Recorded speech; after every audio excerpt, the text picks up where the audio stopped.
지금까지 들어온 주요 뉴스 함께 살펴보죠. 오늘도 최휘 아나운서 나와 있습니다. 안녕하십니까? 네, 안녕하세요. 네. 자, 오늘 가장 뜨거운 이슈 첫 번째는 뭡니까? 네, 어제 검사장 인사가 났는데 아주 뜨거운 감자로 떠오르고 있습니다. 법무부가 어제 대검검사급 검사 39명에 대한 인사를 단행했는데요. 윤석열 대통령 부인 김건희 여사 수사 지휘부가 교체되면서 논란이 일고 있습니다. 예. 김 여사의 명품 가방 수수 의혹과 도이치모터스 주가 조작 의혹, 수사를 이끌어온 송경호 현 서울중앙지검장이 부산고검장으로 발령됐습니다. 고검장 승진이긴 한데 사실상 김 여사 수사를 두고 대통령실과 갈등을 빚은 데 따른 좌천성 인사라는 해석 일각에서 나오고 있습니다. 예. 또 송 지검장 아래 수사 실무를 맡았던 1, 2, 3, 4 차장검사 전원 교체됐습니다. 김 여사 수사 지휘 라인 전원 물갈이 된 거고요. 승진 교체를 내세웠지만 김건희 여사 수사의 차질이 불가피할 거란 관측이 나오고 있습니다. 신임 서울중앙지검장인 윤 대통령이 검찰총장일 때 입이었던 당시 대검찰청 대변인을 지낸 이창수 전주지검장이 임명됐습니다. 친윤 검사로 분류되는 인물입니다. 예. 자, 어제였습니다. 이 인사 시점을 두고도 다양한 해석들이 나오나 봐요. 네, 지금 인사 시점을 보면 이완석 총장의 명품백 의혹 수사와 관련해서 엄정, 신속 수사를 지시한 지 11일 만이고요. 윤 대통령이 김주현 대통령 민정수석 비서관을 임명한 지 6일 만에 인사입니다. 지금 또 이완석 검찰총장의 임기가 4개월 정도밖에 남지 않은 점을 고려하면 인사 조치가 예상보다 빨리 이루어졌다는 목소리도 나오고요. 반면 또 다른 목소리도 있습니다. 지난 2월 박성재 법무부 장관이 새로 취임한 만큼 검찰 간부 인사가 있는 게 당연한 거고 오히려 4월 총선으로 일정이 늦어진 거란 의견도 있습니다. 또 중앙지검장 교체는 예상됐던 자연스러운 수순인데 김 여사 수사와 무리하게 연결되는 거다라는 목소리 있습니다. 예. 자, 이렇게 다양한 해석이 있다 보니까 이완석 검찰총장은 어떤 입장인지 많이 또 관심을 가질 수밖에 없는데요. 오늘 아침 출근길에도 취재진이 많이 모였죠. 네, 취재진 질문이 쏟아졌는데요. 이완석 검찰총장 두 가지 의중 보였습니다. 하나는 누가 와도 원칙대로 하겠다. 그리고 검찰 인사에 대한 불편한 마음을 보였습니다. 김건희 여사 수사에 제동이 걸릴 수 있냐는 취재진 질문에 어느 검사장이 오더라도 일체의 다른 고려 없이 원칙대로 수사할 것이라고 했고요. 우리 검사들을 수사팀을 믿는다. 인사는 인사고 수사는 수사라고 강조했습니다. 예. 그리고 인사에 대해서 충분한 사전 조율을 거친 게 맞느냐라는 취재진의 질문에 입을 꾹 다물고 침묵했어요. 그리고 어제 단행된 검찰 인사는 이라며 운을 뗐다가 고뇌에 찬 표정을 지으며 5초에서 7초가량 다시 침묵. 예. 다시 말을 잇지 않다가 더 말씀드리지 않겠다라고 말했습니다. 인사에 대한 불만을 간접적으로 드러내고 사실상 패싱을 시사했다는 해석이 나옵니다. 용산과의 갈등서를 어떻게 보느냐는 질문에는 제가 드릴 수 있는 말씀이 아니다라고 답했습니다. 검찰 안팎에선 사실상 이 총장에게 나가라는 대통령실의 메시지 아니냐라는 목소리 나오고 있습니다. 그렇군요. 임기에 대한 질문도 있었던 것 같은데 일단은 임기를 다 채울 듯한 시사하는 발언이 있었습니다. 자, 다음은 한동훈 전 비대위원장 얘기를 한번 해봐야 할 텐데요. 전당대회에 등판할지를 두고 관심이 모아지고 있죠. 네, 국민의힘 한동훈 전 비상대책위원장 지난 12일 원희룡 전 국토교통부 장관과 서울 모처에서 만찬을 함께했다는 게 알려지면서 복귀 기지개를 켜는 게 아니냐라는 이야기 나옵니다. 예. 최근에 또 양재의 한 도서관에서 한 전 위원장이 책을 읽는 모습이 시민들에게 목격되면서 화제가 되기도 했잖아요. 예. 자, 이런 것들이 다 어떤 복귀 신호탄 아니냐 등판론이 커지고 있습니다. 원희룡 전 장관과 한 전 위원장은 이번 만찬에서 구체적인 의제 등은 확인되지 않았는데 전당대회 등 당 상황에 대해 의견을 나눴을 가능성이 제기됩니다. 국민의힘 차기 당대표 선출을 위한 전당대회가 애초 6월 말 7월 초에서 다소 늦춰질 수 있다는 가능성이 나왔었죠. 이를 두고 한동훈 여름 등판설이 당 안팎에서 퍼졌는데 예. 한 전 위원장이 이렇게 잠행을 끝내고 최근 모습을 드러내면서 당대표 출마 가능성에 힘이 실리고 있습니다. 출마 만류 목소리도 당내에서 잠잠해지고 있는 걸로 전해져요.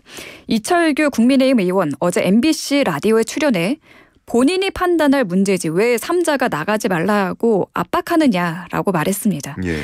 또 이상민 국민의힘 의원은 어제 오후 YTN 라디오 신율의 뉴스 정면 승부 인터뷰에서 한 전 위원장이 전당대회에 출마하는 쪽으로 마음이 기운 것 같다고 말했습니다. 직접 들은 건 아니지만 미로 짐작해보면 딱히 안 나간다는 건 아닌 것 같다라면서 의견 밝혔습니다.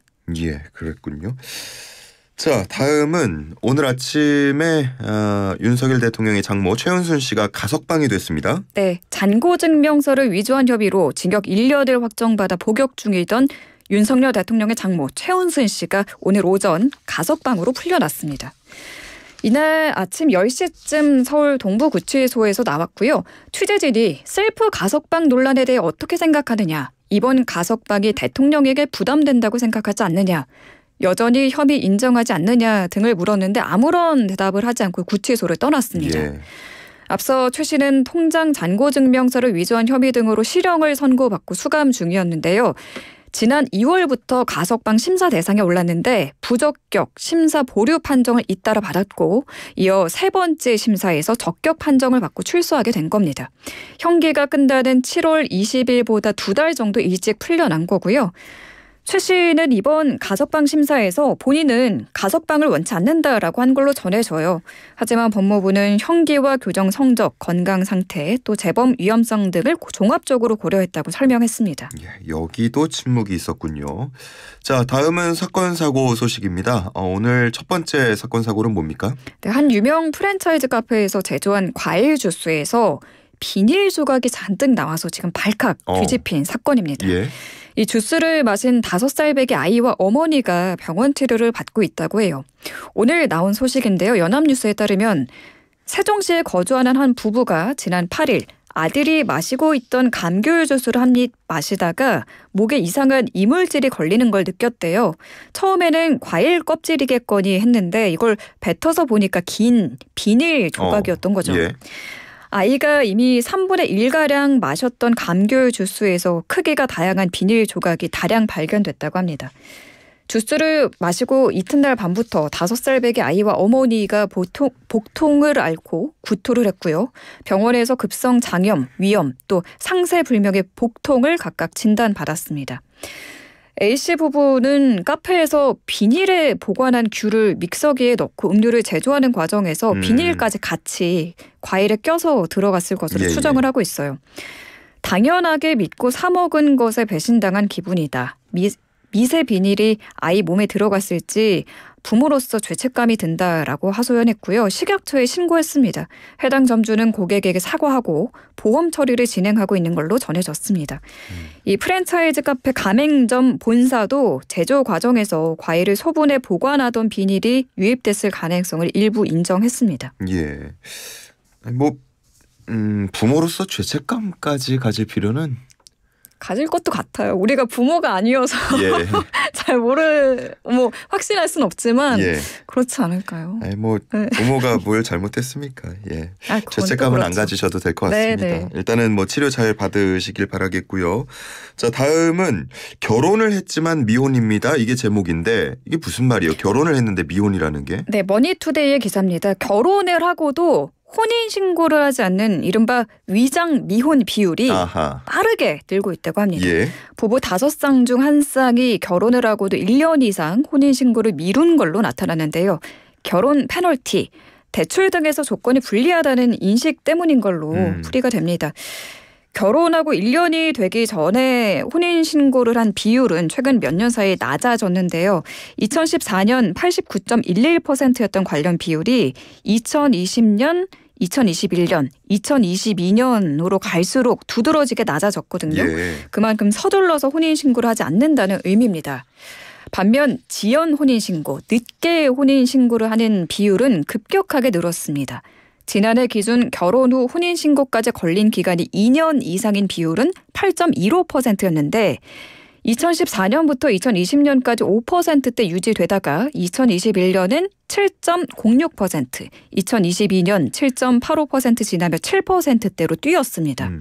특히 지난해 결혼 후 혼인신고까지 걸린 기간이 3년 이상, 4년 미만인 비율은 1.57%로 2014년과 비교해서 거의 2배가량 늘었다고 하네요. 예, 그러면 혼인신고를 늦추는 비율도 늘고 그 기간도 갈수록 길어진다라고 보면 되는데 네. 원인이 뭡니까? 결혼 페널티 때문입니다. 제가 앞에서 잠깐 얘기했는데 이 청약과 대출 등에서 조건이 불리하게 작용할 수 있다는 인식 때문인 걸로 보입니다. 청약만 놓고 봐도 생애 최초 특별 공급에서 배우자가 당첨된 이력이 있으면 청약을 신청할 수 없었습니다. 또 신혼부부 대상 대출도 소득 요건에서 부부 합산을 적용해서 혼인신고를 하는 게 불리하게 작용이 됐던 거죠. 정부가 이 문제를 뒤늦게 인식하고 제도 개선에 나섰는데요. 청약의 경우 부부가 중복 당첨되더라도 먼저 신청한 청약을 유효한 것으로 처리하고요. 지금까지 부부 합산 약 1억 2천만 원까지 가능했던 공공주택 특별공급 신청 자격은 부부 합산 1억 6천만 원까지 금액을 확대했습니다. 배우자의 청약통장 가입 기간도 인정됩니다. 정부가 지금 이렇게 결혼 페널티가 아니라 결혼 메리트가 될 수 있도록 제도를 정비해 나간다는 입장이지만 지금 저출산 문제 심각하잖아요. 지난해 합계 출산율이 0.72명까지 떨어진 지금의 현실을 감안하면 갈 길이 멀다는 지적이 나옵니다. 정부가 더 파격적이고 또 과감한 정책을 펴야 한다는 목소리 나오고 있습니다. 예, 청약과 대출 때문이라고 분석을 해주셨는데 좀 살아보고 결정하자. 그런 것도 있는 것 같아요. 그런 거 없겠습니까? 있겠죠. 이게 나중에 뭐 혼인신고를 하고 헤어지면 이제 서류에 다 남으니까. 또 법적인 절차도 복잡해지고 예. 좀 기간이 오래 걸리다 보니까 일단 좀 살아보고 천천히 결정하자라는 부부도 굉장히 많은 것 같아요. 이게 데이터에는 안 잡힌 것 같은데 네. 제 주변에도 실제로 그렇습니다. 그런 저도요. 경우들이 덜어 있어서 네. 아마 그런 것도 좀 작용을 하지 않았을까라고 한번 생각을 해봅니다. 자, 오늘 여기까지 듣겠습니다. 고생하셨습니다. 네, 고맙습니다.